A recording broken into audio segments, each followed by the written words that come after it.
He's gonna fuck you up. What the hell is burning my gum so much? A new type of nicotine buzz is gaining popularity in the UK. You know what it's time for? Snooze, man. It's snooze time. Delivering a powerful hit of the chemical through your gums.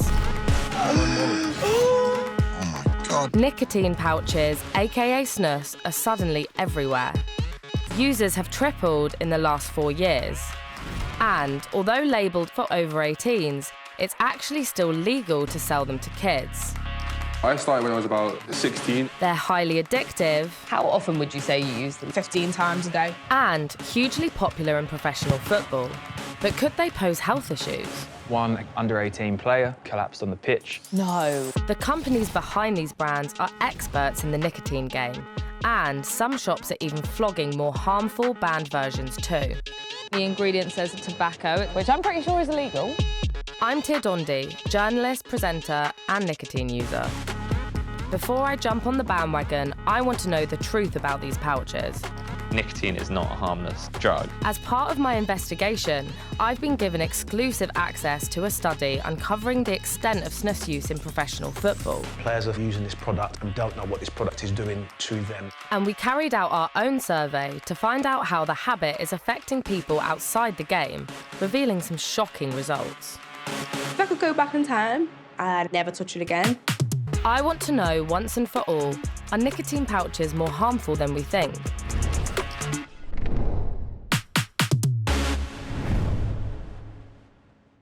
You can find me with the bad guy.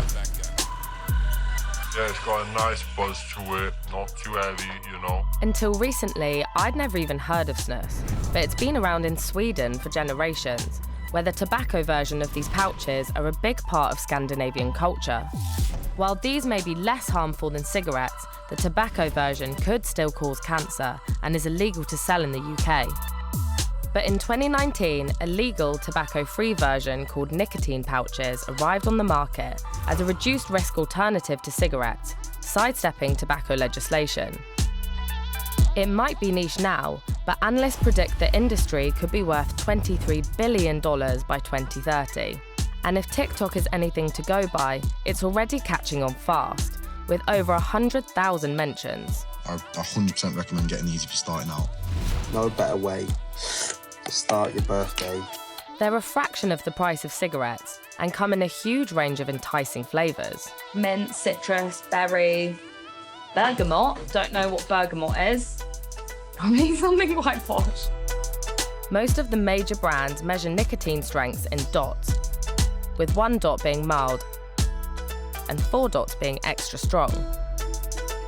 I want to know what that means in reality and what's on offer on the high street. Hiya, which strength is the most popular? The mint is popular, 4 dots. I'll get those 2, please, thank you. My first ever nicotine pouches.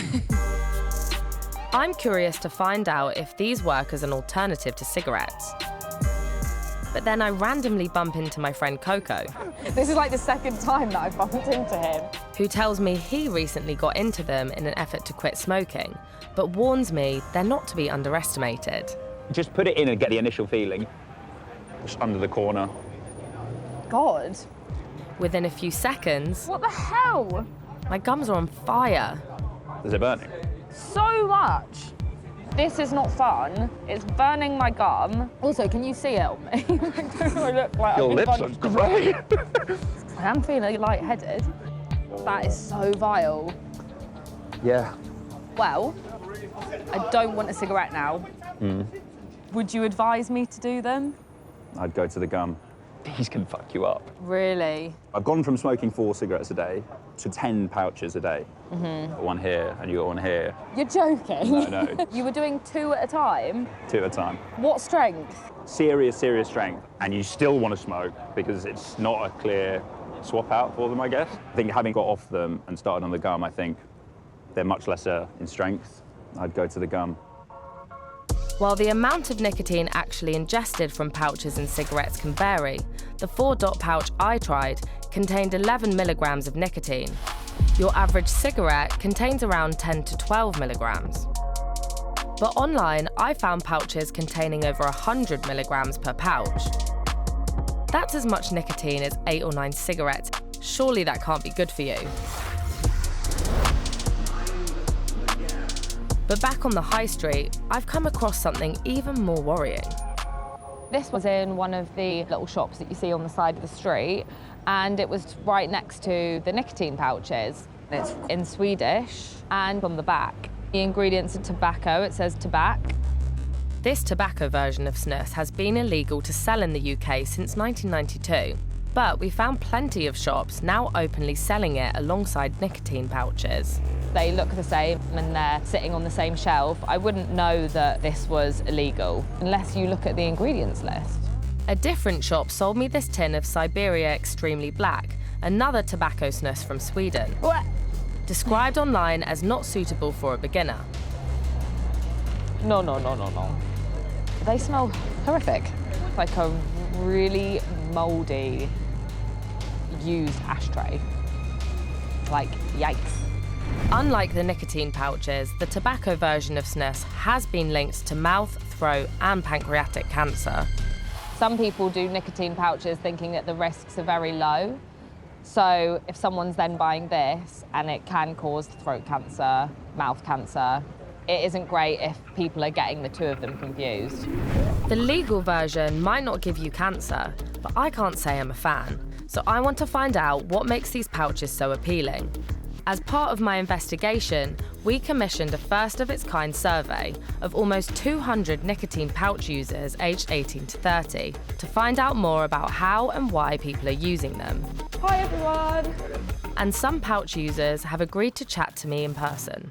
So I started when I was about 16. I was doing sports, and obviously you can't really drink as much or smoke as much, so this was the answer. I only started it recently. It's useful when you're at work because you can get a bit chill, like a nicotine rush. In very stressful periods of my life, with like exams and school, it helps to calm nerves.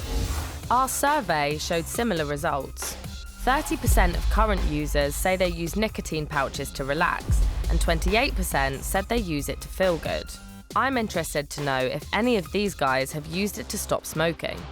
I was trying to come off smoking, so I thought, okay, cool, this is a nice alternative, but it's not really a thing to help you transition off. I feel like it's just like, I'm doing this now, but then I'm gonna do this in a minute, and then when I'm at home, I can do that again. So there's no like actual break period from actually having the rush. You're just always feeding that in, you know, exactly. Yeah.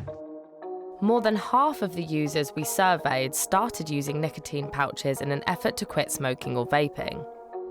But while 25% of current users say they now smoke or vape less than they did before, only 10% said they stopped completely. In fact, for others, it could be making their habit worse. 13% of current users said they now smoke or vape more than before. More worryingly, almost a fifth of users who weren't previously smoking or vaping have now started. Could these pouches be about to create a whole new generation of nicotine addicts? Until recently, the only time I'd heard of Snus was in relation to football, where it seems to have been around for decades. Former England goalkeeper turned pundit David James spent 2 decades at the very top of the Premier League, playing for clubs like Liverpool and Manchester City, and has seen firsthand the impact Snus has had on the game.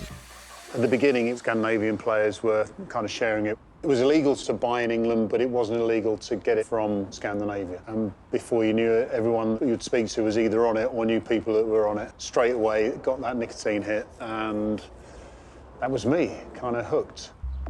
I was doing too many. If you do too much of it, you kind of lose focus. And when it comes to performance, you want to be sharp, not half asleep. The problem is now you can walk down the street and find it in the local newsagents. It just does seem to be more commonly used than any other time that I can experience.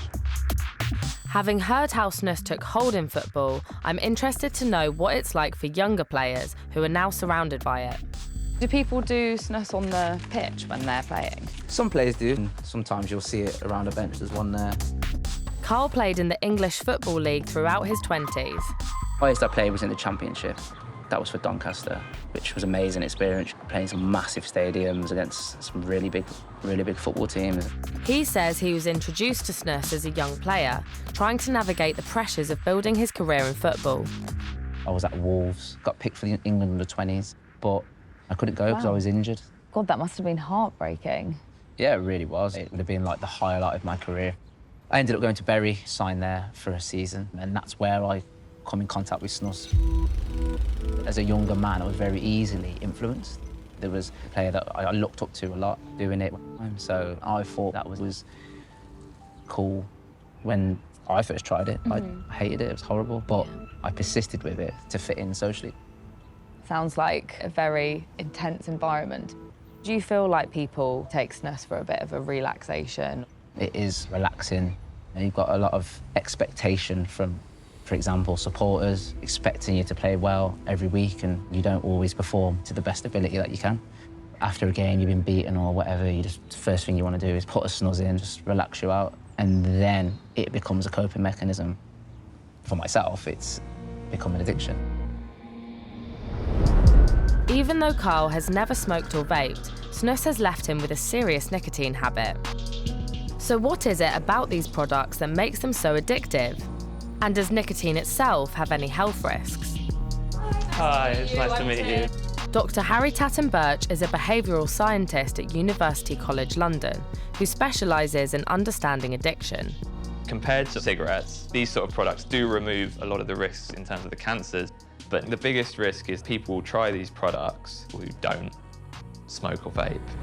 In fact, our research reveals that this is already happening. Much like Carl, a quarter of the nicotine pouch users we surveyed said they did not regularly smoke or vape before they started using nicotine pouches. Nicotine patches and gum are designed and licensed as a way to stop you from using nicotine entirely. So someone's meant to use a high dose when they quit smoking and then gradually wean off. Whereas with nicotine pouches, there's this rapid release of nicotine that people tend to enjoy, and it leads people to want to do that again. Over time, they'll need more nicotine to get the same subjective feeling, and then someone might progress onto a stronger and stronger product. In our survey, almost a third of current users said they were now using a stronger pouch than they started on. I've always known nicotine is addictive, but I've never really known what the downsides of nicotine are. Nicotine is not a harmless drug, it's a stimulant. Most of the harm is likely to come from cardiovascular problems, so that's like heart attacks, stroke, heart disease. And also, there's this strong link between poor mental health and using nicotine. Some people have the subjective feeling that nicotine helps them with anxiety, but I think some of that is from the drug itself leading someone to feel anxiety that the drug then alleviates. That makes sense. So it's the withdrawal from nicotine that creates a feeling of anxiety, which is then only satisfied by more nicotine. No wonder it's addictive. When people stop using nicotine entirely, their mental health tends to improve. Okay, that's interesting. So not only are nicotine pouches highly addictive, they also come with physical and mental health risks. Not a great combination for top athletes. Hi, nice to meet you. I'm Tir. Michael, nice to meet you. Nice to meet you. Dr. Michael Bennett, Director of Player Welfare at the Professional Footballers Association, is concerned about the level of Snus use he's seeing amongst players. Players have come to me having taken Snus, but they wasn't aware how addictive it is. Over the last 18 months, more and more players have asked for advice and support regarding their Snus habit. After matches, after training sessions, a lot of players are using Snus to bring them down from that buzz. Some of them are using it to aid sleep, but what they've found is that it's kind of had the adverse effect. It's stopping them from sleeping. It's impacting their concentration. That's when they recognise they've got a bit of an issue with it, and that's why they want to address it. In an effort to understand the extent of the problem, the PFA has commissioned researchers at Loughborough University to undertake a nationwide study of Snus use amongst players. We don't know what this product is doing to them mentally, emotionally and physically. And some players maybe not in control of it. The study will reveal for the first time how Snus is affecting players across all levels of football, including the Premier League. And I'm about to get an exclusive preview of their findings.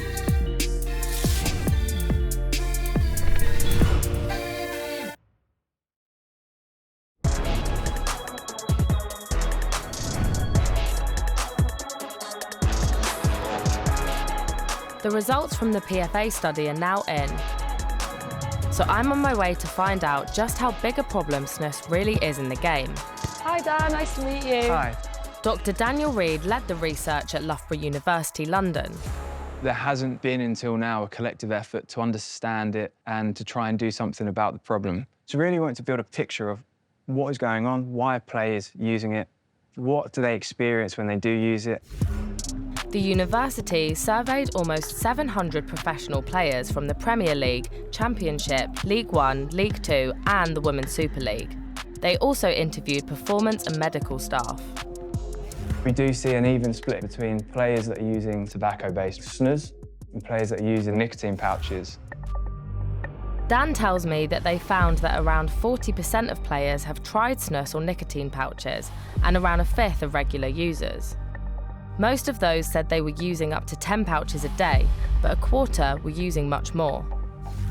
Some of the more extreme values we saw where it was 20 to 30 pouches. And generally, the pouches that players were using were the stronger doses. One player, if it was an equivalent in cigarettes, was consuming roughly 40 to 60 cigarettes worth of nicotine per day.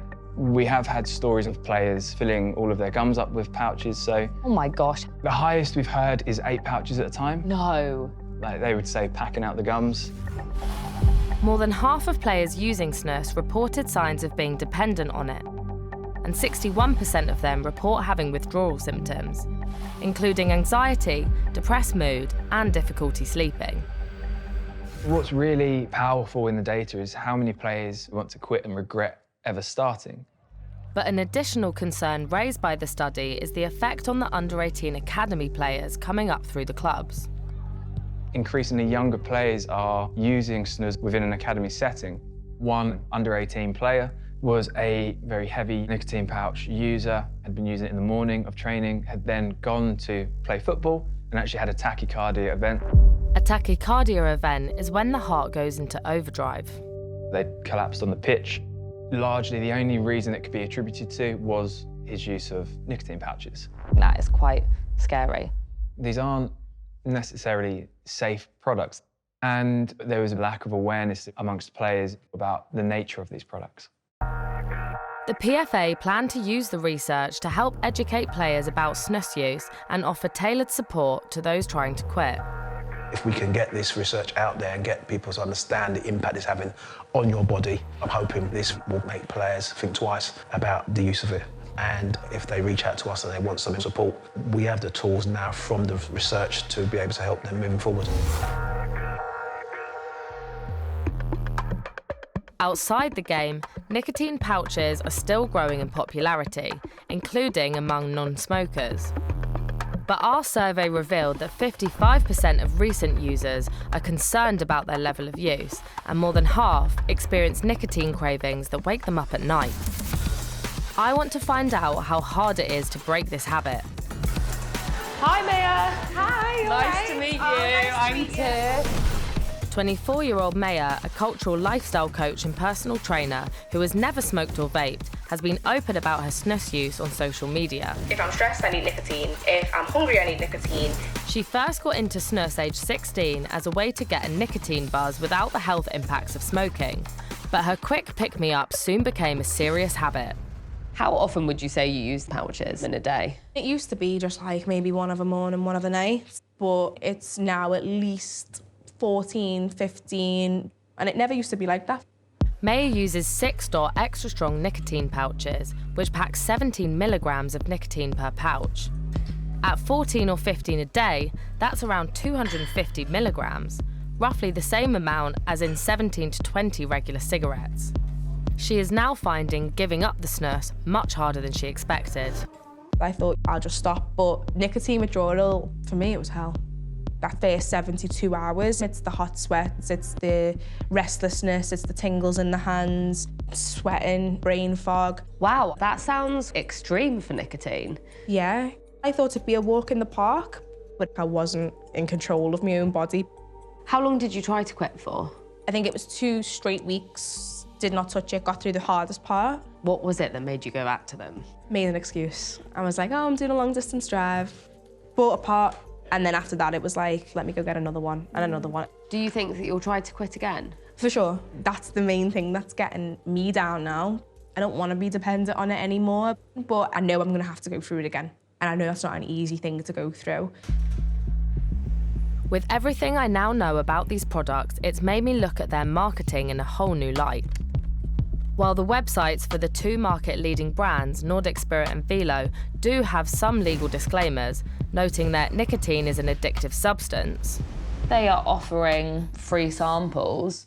Both brands offer to send new users a free can of any strength of their choosing and offer incentives to continue to buy nicotine pouches, from subscriptions to loyalty reward programs. As you move up through the club tiers, Navigator, Explorer. They're almost making it like a game. The more pouches you buy, the more points you get. But you get by far the most points by referring friends. I would feel quite bad if I was recommending my friends to get hooked on something. But if anything, it's acting like it's a bit of fun and you should actually get all your friends hooked on it too.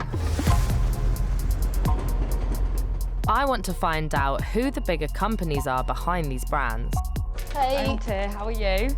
Dr. Rosemary Hiscock is a researcher at the University of Bath's Department for Health and has some quite shocking revelations to share. Nicotine pouch users might not realise that the major nicotine pouch brands are owned by the big tobacco companies. Nordic Spirit's owned by JTI, Japan Tobacco, and there's Velo that's owned by BAT, British American Tobacco. Wow.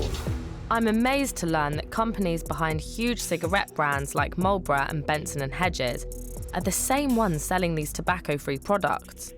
To an outside person, this might look like it's actually quite a good thing because they're helping people wean themselves off cigarettes. Cigarette sales are now in decline, and so I think nicotine pouches are the tobacco companies future-proofing themselves, because as long as there's still people addicted to nicotine, they will still make money. In the last couple of years, Nordic Spirit and Velo have run huge marketing campaigns, popping up all over the country, handing out free samples, sponsoring music festivals, and working with influencers to promote their brands. In 2021, the Advertising Standards Authority banned a Nordic Spirit ad featuring adults playing video games, saying the ad was irresponsible for promoting nicotine, an addictive substance, as having a mood-altering and stimulant effect that could enhance enjoyment. JTI's response was that they were simply highlighting the hands-free convenience of Nordic Spirit. Rosemary is concerned about the way the marketing of these products seems predominantly aimed at younger people. We monitor the tobacco companies and look at documents such as their annual reports and the presentations they give. One of the ways that they talk about these products is they call them next generation products. The tobacco companies are keen to state that they're not targeting young people, but we know that the younger that you start using nicotine, the more it takes hold and the harder it is to quit. While the companies do state their products are for adults only, more than a quarter of the users from our survey were under the age of 18 when they had first tried a nicotine pouch. And there aren't actually any laws against selling these to children. Surely a product as addictive as nicotine pouches should be more regulated. It just feels like tobacco companies will always find a new nicotine product which gets a young generation of people addicted. Nicotine pouches are obviously safer than cigarettes, but they are also getting people who weren't smoking addicted to nicotine. And a lot of the people who are taking this product are young people. I just think people need to be made more aware of how difficult these products are to give up. More research needs to be done about the long-term harmful effects of nicotine use. And we also need to be making sure that the more harmful tobacco version isn't sold alongside nicotine pouches. This could be this generation's version of cigarettes or vapes.